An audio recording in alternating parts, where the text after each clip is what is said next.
Okay, hello. It is already 2:01 p.m.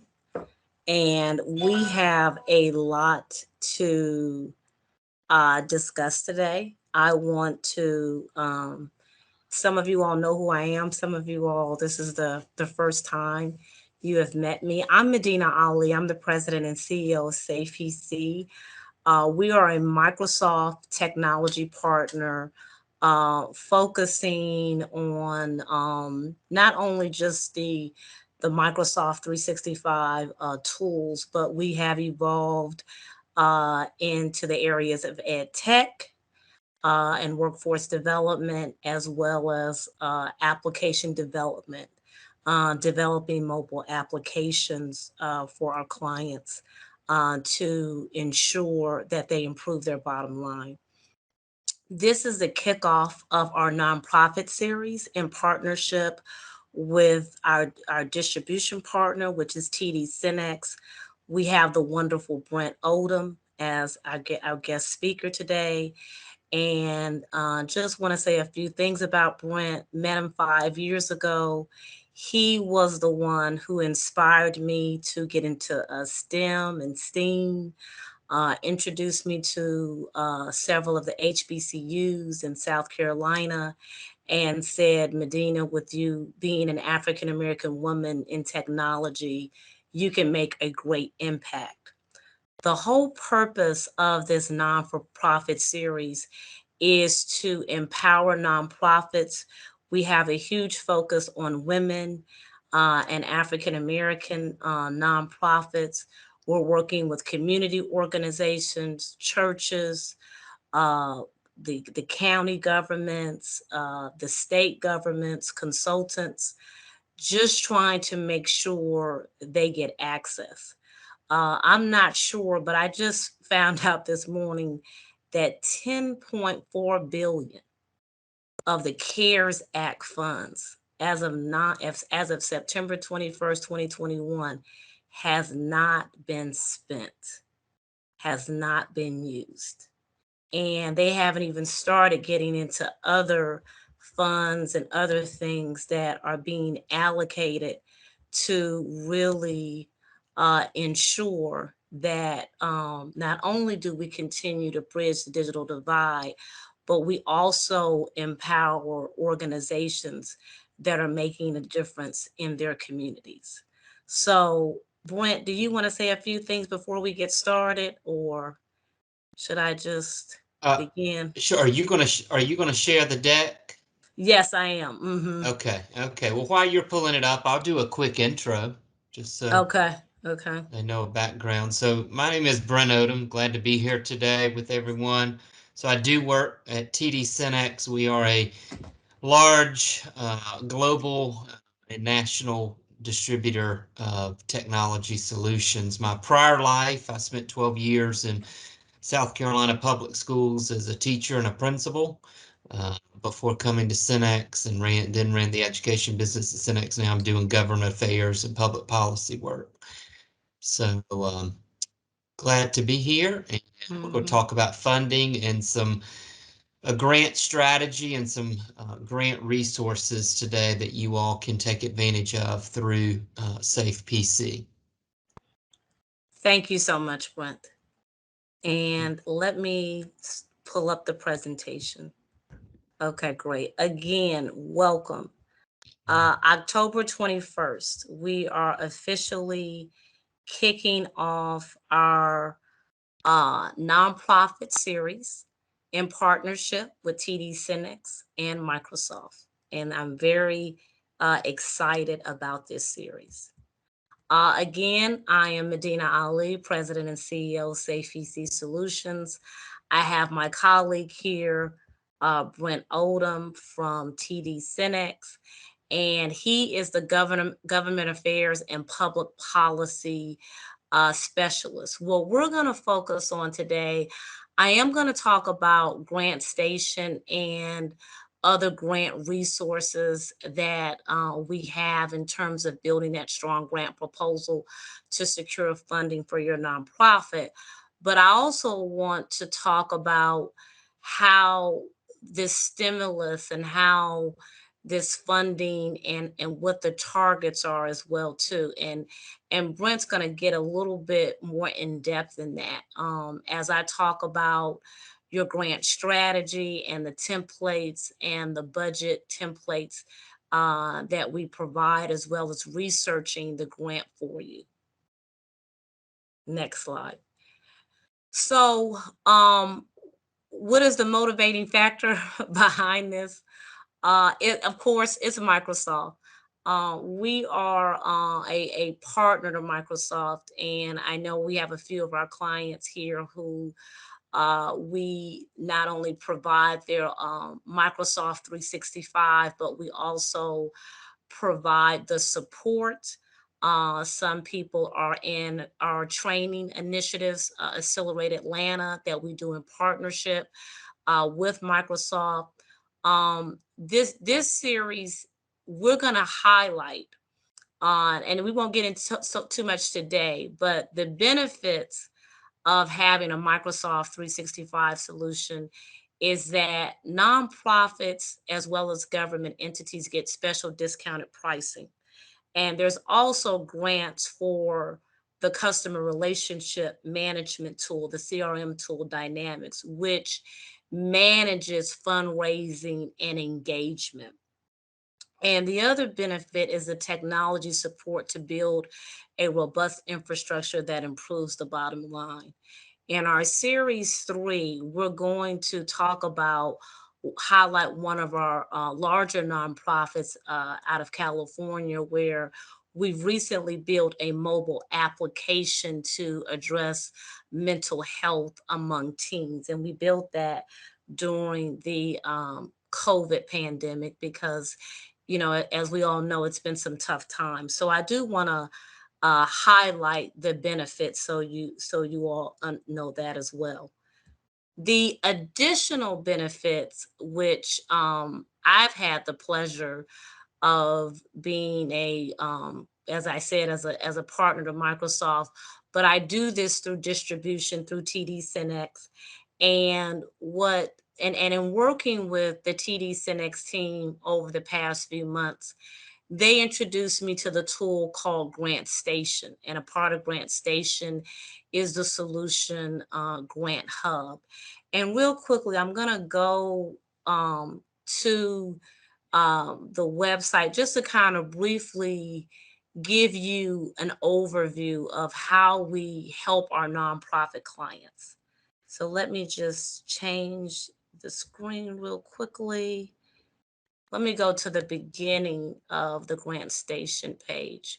So, what Grant Station does as a tool, and we do this for our clients, is we find the opportunity based upon your profile, based upon the services and programs that you do.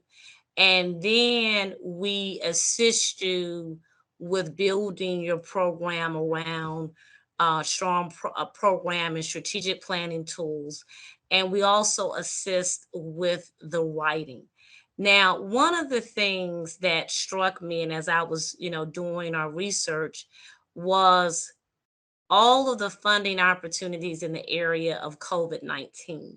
And just real quickly, before we start getting into that discussion, these are just some of the templates that we provide. This is something that's very simple. We're working right now with a nonprofit that does a lot of work around racial and social justice.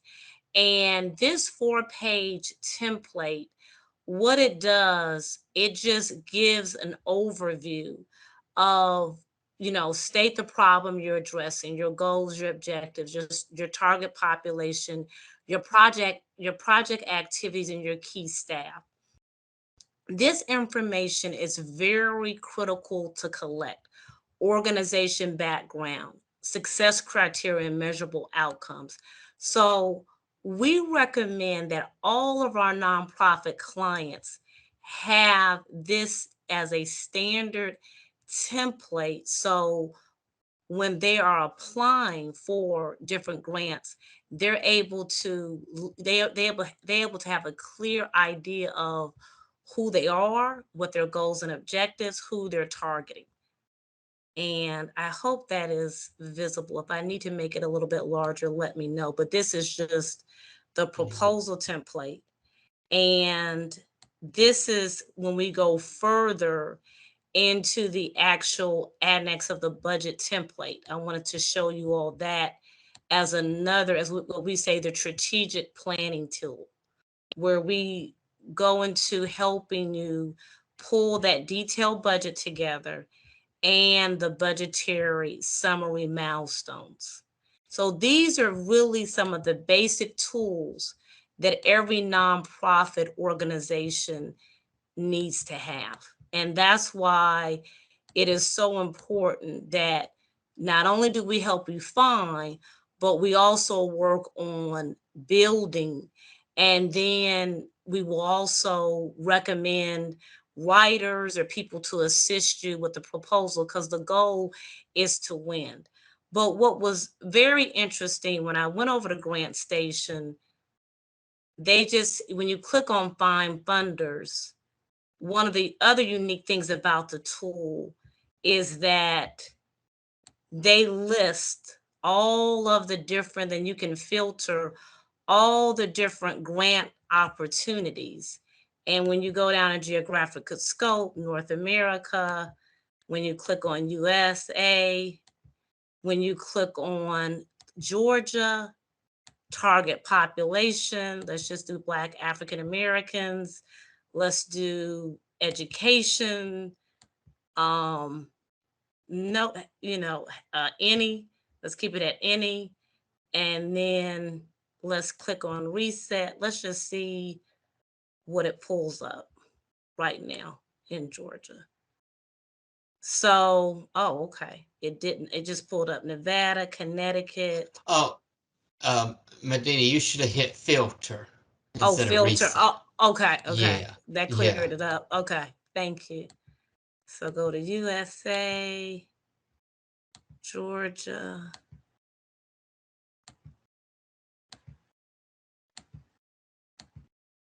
Let's go with any, and let's hit in filter. Okay, let's go back here.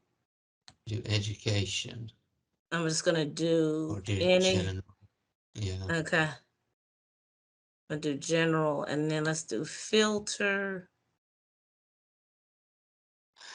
Click on Mm, education instead of community. Yeah. Do okay. like education. Maybe that'll be. Mm,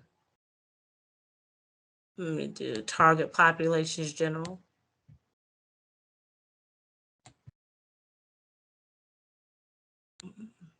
Do another state just for Let's uh do South Carolina. Or yeah, you know just what? for kicks. Or Alabama. I noticed that Alabama was pulling up.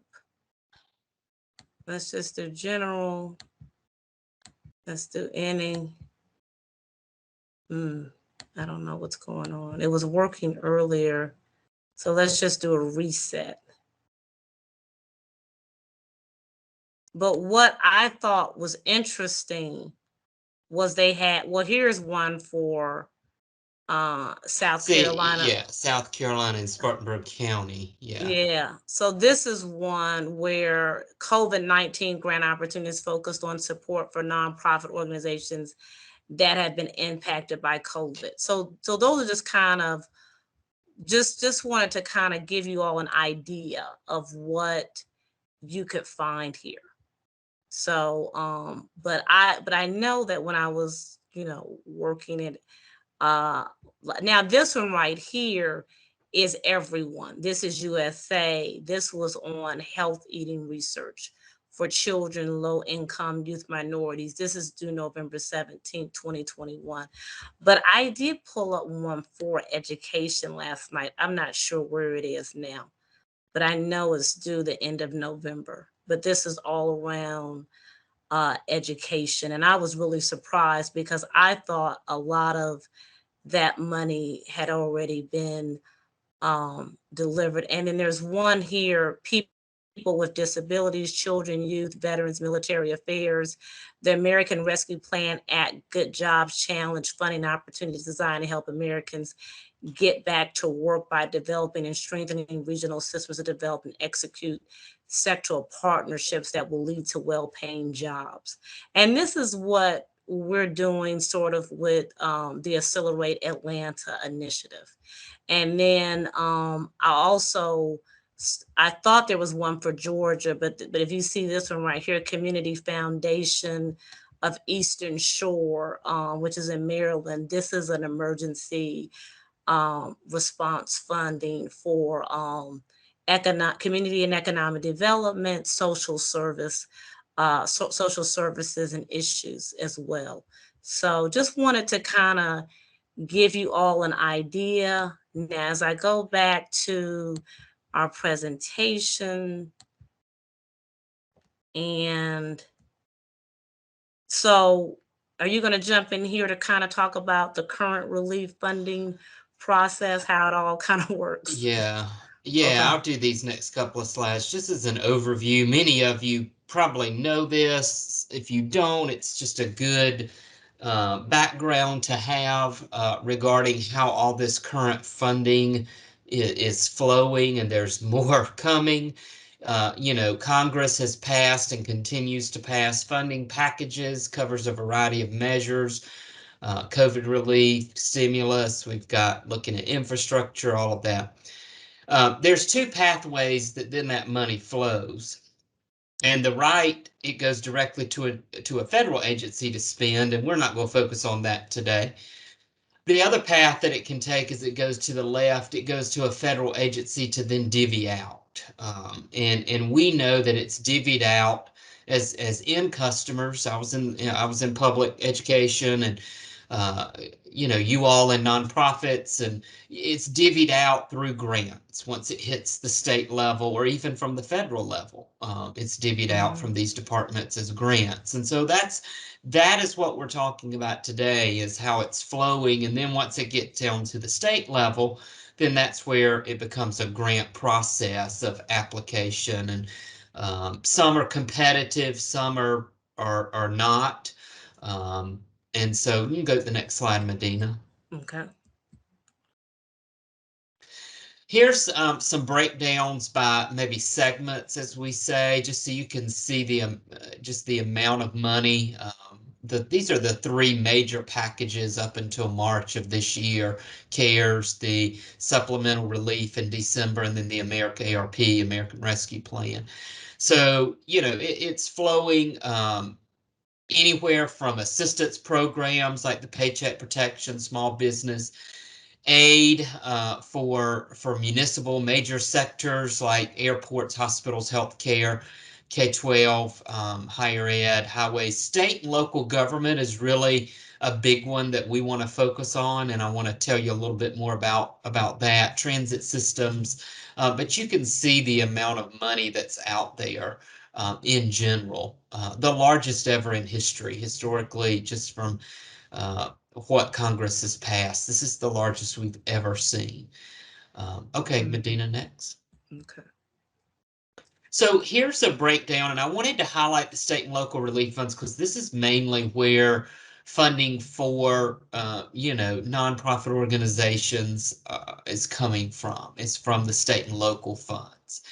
And so we have the CARES Act up at the top, and that originally, if you remember back, this fund expired in 2020, but then when they passed that supplemental relief package, it extended the deadline a whole nother year because counties and cities and states were saying we don't have enough time to divvy this out and create the processes, etc. So it actually expires this December, Mm. 2021. So just in a few months, and we'll talk about it in just a minute on the next slide. Then the ARP Act allocated additional funds. So the Coronavirus Relief Fund was one fund that sent money specifically to state governments based on a population formula, and then local governments based on a population formula. The ARP Act, what they did was they split out state and local funds. So there's the state fiscal recovery fund, and then there's the local fiscal recovery funds, in which every city and county receives something out of. And the state fund, every state based on their population receives something. We do have some tribal government funds, and then the ARP Mhm. Act did issue and allocate something called a capital projects fund. So this was a minimum of about 100 million for each state. Many got a whole lot more than that. And these it specified that the states had to Mhm. um, you know, identify certain projects to enable, work, education, health monitoring, any response to the COVID-19 health emergency. So your And states have that as well. and also it focuses on enabling you to work remotely. And that's Mm-hmm. also Mm-hmm. investing in technology. Mm-hmm. So you can see those have a deadline of 2024. So they've got a long runway, and so we're not going to focus on those today. I did want to focus on the unspent coronavirus relief dollars. Okay. So the best intel that we have is that as of 9/21, so really Mm. a month from A month about past it. today. Yep, a month ago, 10.4 billion was reported as not being spent. So this is reported. So how accurate is this? Probably not accurate. You've got states and cities and counties that have not reported up. So we're dependent on every city, county, every entity that got this money reporting whether they've spent it and obligated it. And that's the big problem across the country. But as you can see, lots of money still out there. And I'll give you an example. So a couple of months ago, I was reading an article. That was highlighting a county in Texas, and the county, the decisions are being made at the most local of levels. So your county councils, your city councils, your school boards, those are the ones that are voting on how to spend these dollars. Okay, so when these funds flow into the bank accounts of the local governments or the organizations, then their governing body is responsible for voting on how to allocate that money. Okay. So in this county in Texas, the county commissioners or county council, whatever you want to call them, had allocated quite a bit of funds into a housing grant program. And so this was the CARES Act funds. So as of a month or two ago, I was reading the article, a lot of that money had not been spent. And so they were, the Mm. article was talking about the deadline coming up in December. This money is sitting here to the tune of, hundreds of thousands of dollars. And it was Mm. not being utilized by citizens, by organizations, by Mm. nonprofits. And Mm. so then these are use it or lose it funds. And so the county is responsible at that point and again, we've never encountered anything like this before. So we're kind of building the plane as we fly it. The county is responsible at that point to then, hey, we're a couple of months away. Do we need to do something different? And do your county commissioners know that they probably need to be doing that? Maybe not, because they may not know that all that money is still sitting there. I just give you that example to say that it might behoove you, or it might be worth having a conversation if you have some contacts and have some connections in your cities and your counties and with your elected representatives to kind of investigate and figure this out, Mm. because we can find some data online, but what it really equates to is different than just the numbers sitting out there. Okay, so again, if there's unspent money, we are really a little over 2 months away from this money expiring. They have to make the decisions, put the POs in, all of that. So this is a chance for Okay. you to have those conversations. So that's why I wanted to really highlight this right now as we're drawing near to this deadline at the end of December. Thank you so much, Brent. This is very important. I Mhm, know we have a few people here from Fulton County, Clayton mhm, County, and former officials who have worked at a very high level in the state of Georgia. So I think it's going to be very important that we start speaking to our local commissioners about the funding because we know that it's definitely needed. Thank you so much. mhm. So this next slide is just highlighting um all the trillions of dollars of trillions and then billions of different stimulus opportunities and how expansive this is. As Brent said, this has never happened in the history, and I think in our lifetimes, this is the first time we've ever really been that we're living in a pandemic. So um I even though I know this has been a very sad and difficult time for a lot of people, I know people who have lost loved ones due to the pandemic. I do feel like this is an opportunity to really expand technology, expand the training, expand the resources. Real quickly, I know Gwendolyn Reese, the director of grants and contracts for First Step Staffing, which is the largest nonprofit in the US, that the largest staffing nonprofit in the US. She asked the question, are we able to build separate profiles if you work with several nonprofits? Um, Gwendolyn, can you clarify that question or Yes. So, okay.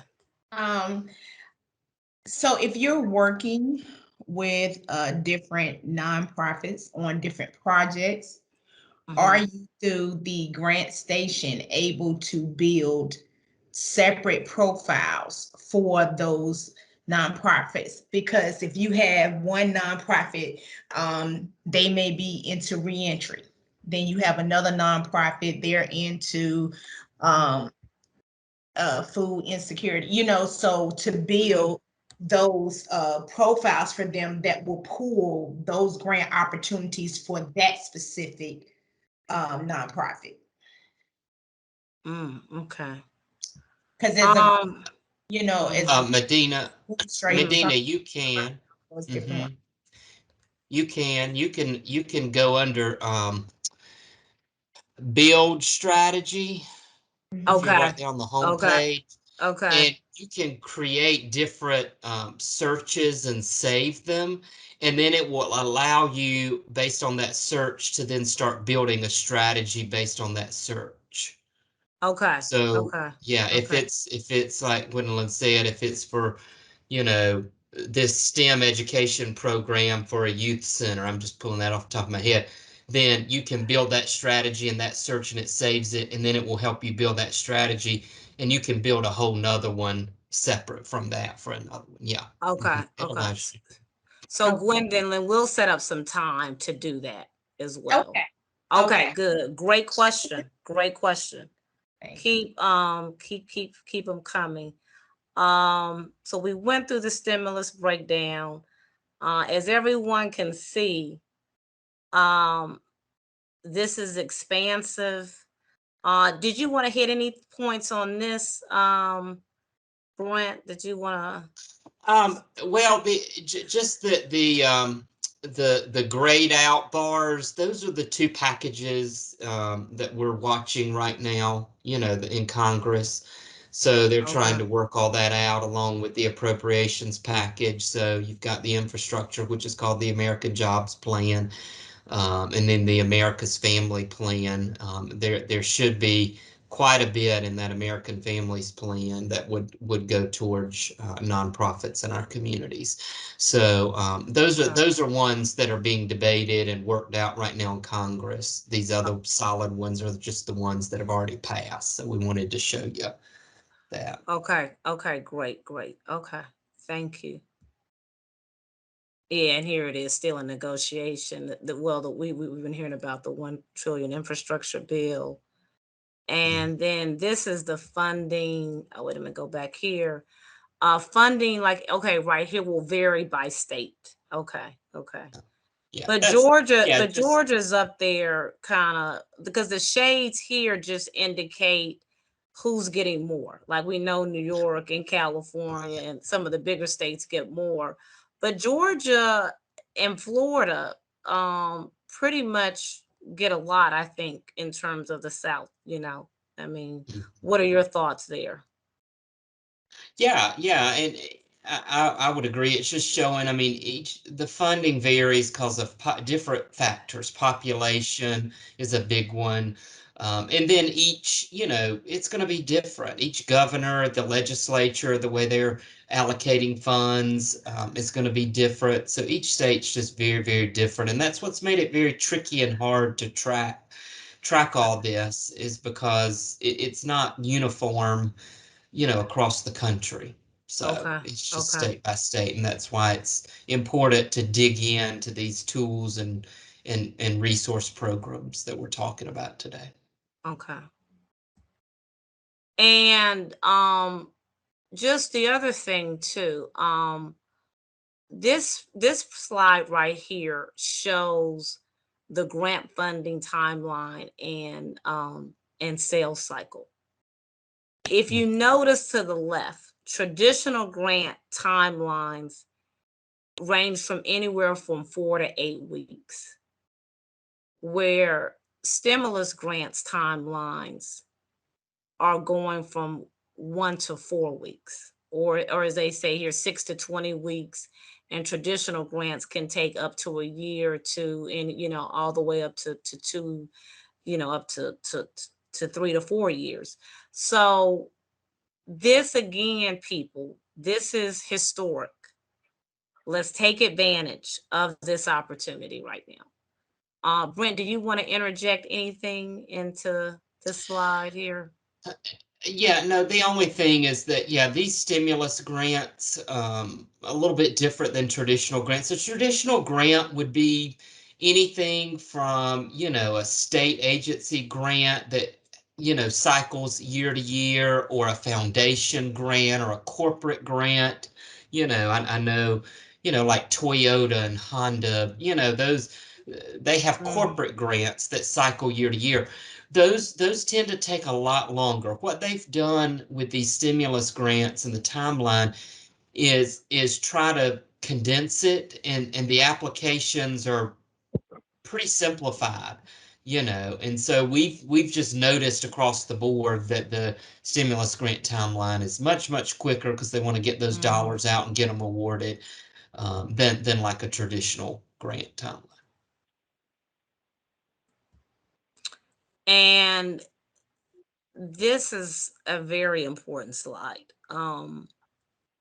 The technology enable customer projects that align to grant program priorities.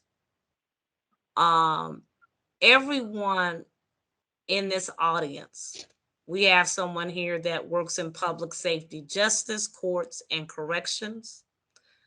Found out that one of our partners has a facility to help synchronous distant learning opportunities for rural communities.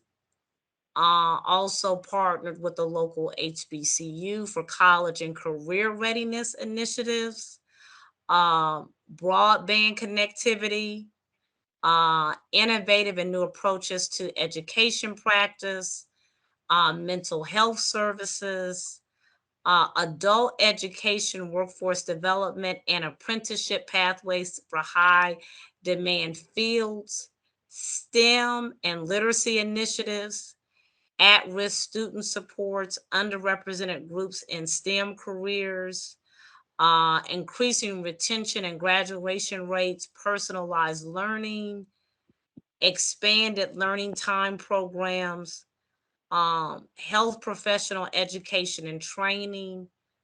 Um, if you see an area that I have not mentioned, please let us know.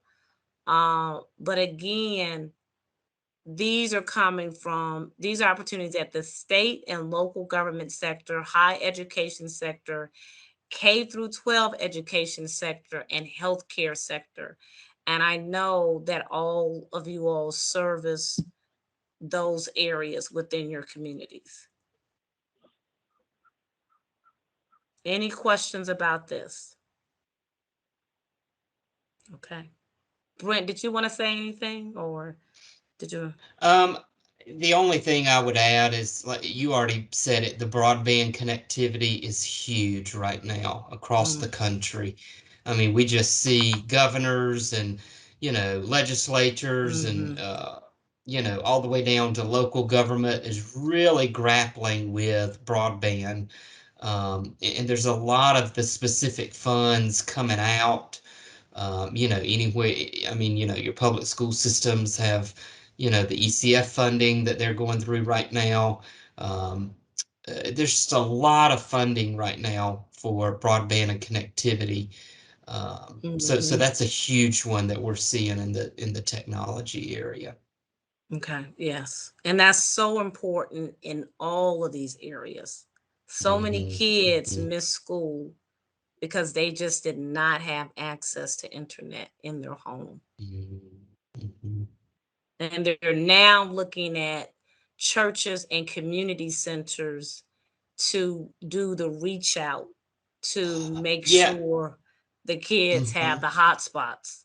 Do you Yeah, want to say I'll give anything, you an Brent? example, Medina. Yeah, I'll give you a Okay. quick example. I know we might have some. I think I saw maybe a pastor or two on here.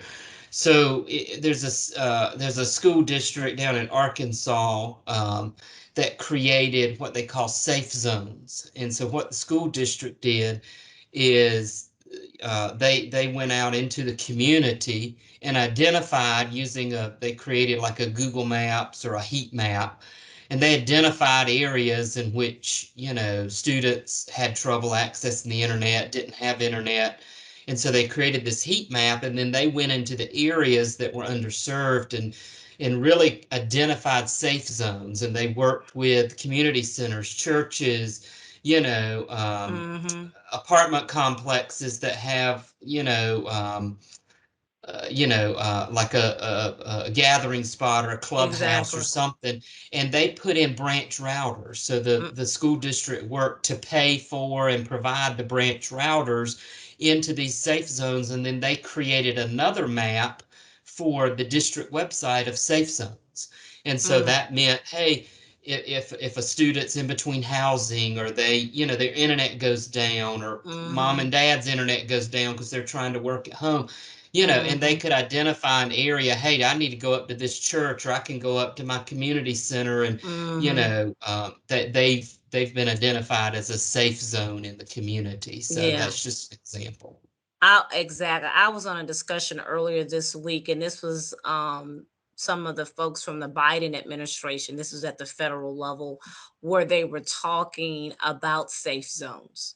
Because I Mm, sit on the committee for the Voices for Innovation, which is another group that focuses on broadband connectivity, primarily in the rural areas.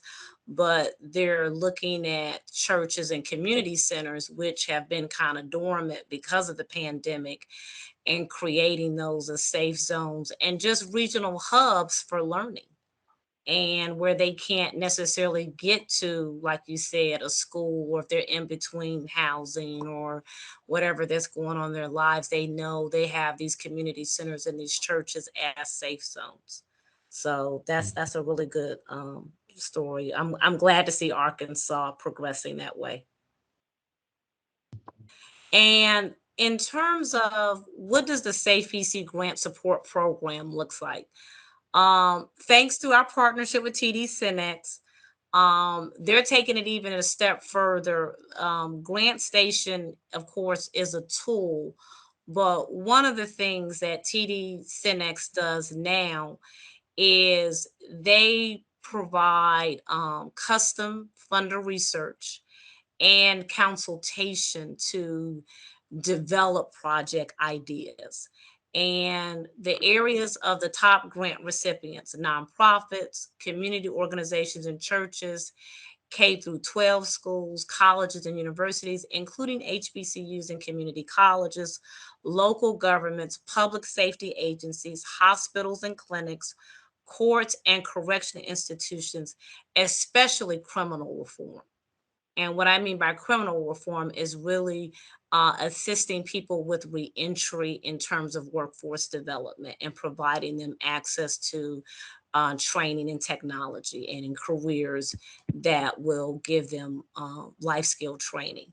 So I just wanted to highlight that the new program under, because Cinex has merged with Tech Data, TD's Tech Data, and they're doing a step further where they're gonna help with, once we identify the grant, once we identify the strategy and really make sure you're clear, then they will do some custom funder research and consultation and kind of help you through the proposal process. Brent, do you want to talk about that just a little bit further, or did I say it correctly, No, or you got it. So what would happen is, through your partnership with Safe PC, let's say Gwendolyn had an opportunity and had an area of focus. We always like to say with grants fund projects, not products. And so, grant awardees are looking for projects that are beneficial to their goals and their missions. And so once you've identified that project, then through Safe PC, we can work with a company called Grants Office. It's fully funded by us. Grants Office LLC. They're based out of Rochester, New York, I believe. And they will put together a funding report for you specifically. So if you identify, hey, I'm doing workforce development, community reentry of incarcerated individuals, those types of things, then they'll pull and create a funding report that identifies any grants currently available and open or coming open very soon that meet that criteria. And then once that funding report is available to you, sent to you to review, and then they'll do a project consultation, several phone calls if needed. So what they'll do is they'll help you create your strategy, help you figure out which one you may want to go after, and help you put your story and your budget and all that together. And then where it does stop is, and Medina can speak a little bit more to this on her side of if she's taking it further, but we don't fund the actual grant writing. So that would be something you would do after you had that consultation from them. If you Mhm. wanted to put it together yourself, they would review it if you wanted them to. They would look at it, give you some suggestions, those types of things. But they're not actually going to sit down and write the grant for you Mhm. and put the application together for you. We do have some third-party vendors if you need suggestions. Um, Mhm. we've got three or four. Through Grants Office has a few. We've got a few that we know of that we can put you in touch with. But if you needed somebody to help you write it, if it's a big one and you wanted some help. Um, so anyway, Mhm. that's kind of where it stops. So. Yeah. Yeah, and I have a also question too. okay, go on. Okay. This Nafisa, and I just want to know how old should the business be? Is this for businesses that's 2 year plus old, or new businesses can apply for grants as well? Yeah, I mean, yeah, Yeah. if you meet the criteria for the specific grant, then I don't think it necessarily matters how old the actual organization is. Mhm. So you just have to meet the criteria. If that grant has a criteria that you're A, B, and C, then you have to meet that criteria. But I don't think Yeah. there's an A. I've never seen the organization has to be in operation a certain length of time. I've not really seen Yeah. that before. And Nafisa, remember, a lot of things are starting anew. A lot of Mhm. organizations have pivoted. Again, like I said, they're really looking at community organizations and churches and these Mhm. local counties to work and make sure that organizations that are doing things in the community, but well, first of all, we got to make sure you get access to the funds, because again, there's 10.4 billion that hasn't even been spent and we only have 2 months in order to get the money. But if you have something that is a need, and you have an expertise, and you have your 501c3, you qualify. It doesn't matter if it's a year or 2 years old. I mean, it just right now there's just so much need out there. I mean, we were focused so heavily on the school systems, but it was really the nonprofits that reached out to us and said, "Can you start setting up virtual training for our students after school, for some of the low income programs that we offer?" And that's kind of how we pivoted away from the school systems and started working with nonprofits. So again, in these times, this is an opportunity to grow. So I don't think it matters if you're 60 days or a year old or whatever. I think you have to focus on what is your strategy, and who you're trying to serve and what you're trying to do. Because right now, I think some of the funding is sitting there because they haven't identified the organizations that can really handle or really assist.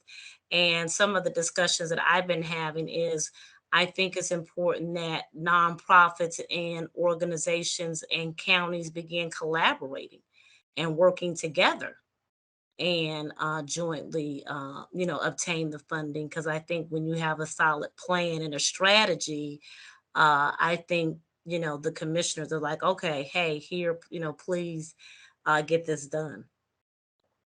So again, we're all in this together. And this is one of my favorite slides. It's important that, we continue to collaborate. I know that our initiative in partnership with both TD Synnex and Microsoft, especially what we do with Accelerate Atlanta, the fact that we're training a lot of people who've been impacted due to the COVID pandemic, and the fact that we have been contacted by local county government and community officials. It's going to really be through collaboration and unity that we ensure that these nonprofits are a success. They get the funding, and that funding is so important because that funding enables and supports, someone. So let's all think about how we can collaborate and continue to partner together. I want to say a quick thank you. Thank you to Brent for joining me, and also for the continued research and awareness that you all are doing in the market. I know we only have a few more minutes. I know we only have about, well, right now we only have about 10 minutes. I wanted to leave this for a Q&A, question and answer, for anyone who has a few questions. And then also, everyone that's attending, you will get a recording, a presentation, a sample of our grant, our grant template outline that we suggest all nonprofits go through and start putting together a preliminary budget. Because even if you get a grant writer or whatever support you get, you are going to still need those strategic planning tools. So I'm going to stop sharing my screen and open it up to everyone. So, okay. Oh, wait a minute. Let me share my video. Turn my camera back on. I didn't realize. Okay. That my camera went off. Okay. Okay. Oh, Gwendolyn. Okay. Okay. Yes, we will. We will definitely do a one-on-one consultation. So um, we can kind of direct you into where you need to go. So definitely.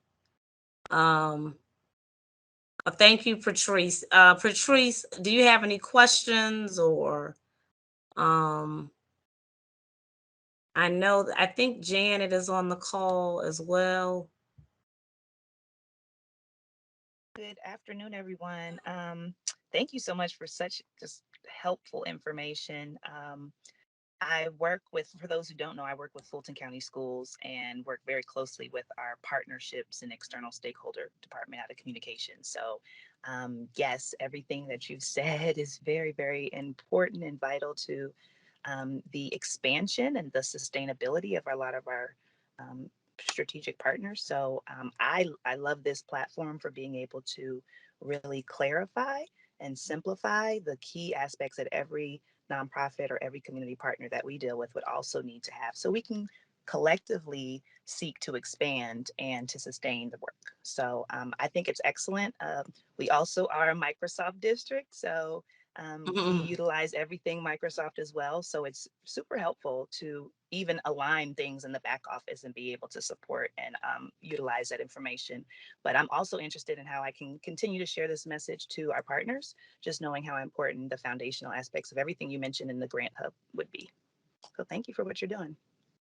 You're welcome. You're welcome. And that's the other thing too. We're gonna send out an email to everyone and our calendar for those one-on-one consultations. And again, if you see an opportunity, particularly for the opportunities where we're 2 months away, and then also let's start strategically planning for some of the up and coming opportunities as well. So, and then Brent, did we miss the broadband opportunity? I know there was another one. Um, You talking about ECF? yes. Yeah, so that second window closed on October 13th last week. Okay. So, but Okay. I'm Okay. hoping most schools and libraries should have known about that or heard about it. So, Okay. Yeah, I did. I talked to a few and they felt mhm, like they were able to get everything they needed, but still they were not clear as to where the funds were going. And mm, I think that was some of uh, their concern, was that okay, they know funds have been allocated, but they hmm, have not seen them hit their school. And okay, there's a huge issue of some kids have are not back in school still mm, because mhm. of the whole broadband internet issue as well. So Janet, I didn't know if you wanted to, Janet Adams of Fulton County government, I didn't know if you wanted to, um oh, we have Felicia Felicia has one. Hill. Okay, go ahead, Felicia. Good afternoon, everyone. Forgive the non-video. I'm not quite video ready. I apologize. That's okay. Thank I'm you. the majority of the time I'm not video ready, so I just have a quick. I understand. Okay, well, thank you for the for your grace. I do Mm, just have a question in regards to, I know that when these funds were initially allocated, it was probably, the top of the pandemic, if you will, or when we were literally Mhm, in the midst of it. And of course, no one has anticipated the pandemic going on as long as it has. And with this end date pending and so much money still available, do you foresee or believe that there may be an extension in terms of being able to use those funds beyond December the 31st? Um, I don't. They've already extended it one time. Um, and then this is just the CARES Act fund, which was the first one. So they've still got all these other, the ARP, and they've Mm-hmm. kind of got all these other funds that are mhm. not expiring until 2024. I see. So if I was to take a just a guess, I would probably say not, just because they've already extended it one time, and I've not heard anything about them they'd probably have to put it in one of these packages. They'd have to put it in like the appropriations package or the Mm-hmm. infrastructure package or something as a Mm-hmm. supplement and just say we're extending the deadline. And I've not heard any talk about that. I just think there's probably Congress is so focused on just how they're going to work out all the other stuff that I just don't think. Mm-hmm. I've not heard anything about it. So, but that's only just that first fund, that CARES Act fund for state and local government. So they actually do have quite a bit, remaining out for a couple Mhm. of years. Okay. So, All right. Thank you for that. You're welcome. mhm. And Janet Adams, I'm happy. Hi, Madita. Good. Thank you for the invite. And also thank you, as Patrice said, I'll piggyback on that, that this is definitely needed for the nonprofit sector. Having worked in the nonprofit sector now for about 12 years, one of the things that I tell my partners is that you always have to be ready if you're going to try to achieve funding for a grant. And those basic things that you all have mentioned is something key that you can have ready, and you could say set, Mm-hmm. go, and you'll be in Mm-hmm. the running for the grant. Because one thing about grantors, they want specific things and they want a complete picture of what you're able to do Mhm. with the funding that they're going to award to you.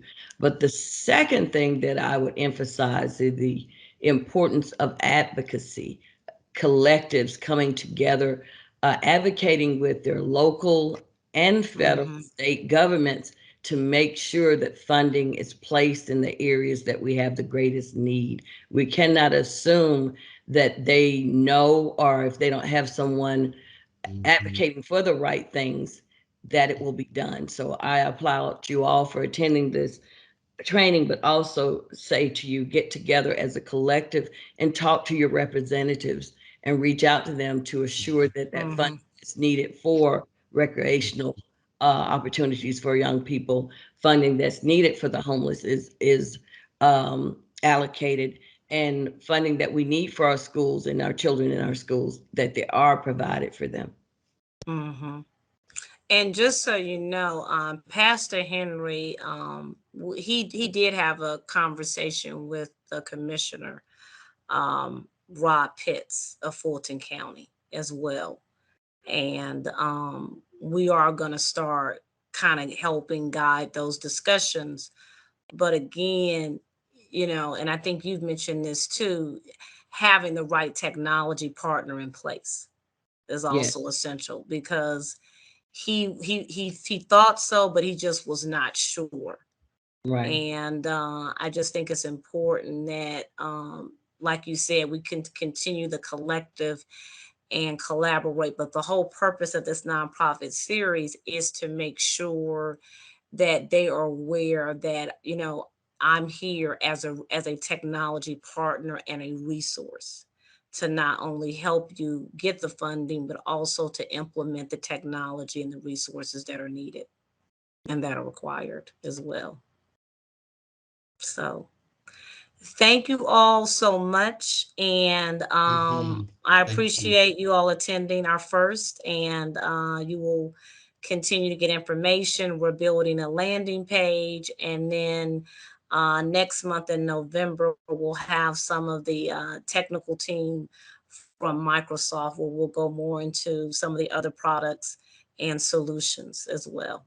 We won't be so lucky to have Brent, but we can always get his information because he is the public policy expert on where the money is. And I thought that that was very important that he attend. Thank you all. Thanks for Enjoy. having me. All right, Thank Nice you, thank you. meeting Brent. y'all. You're Uh-huh. welcome. Okay. Bye bye.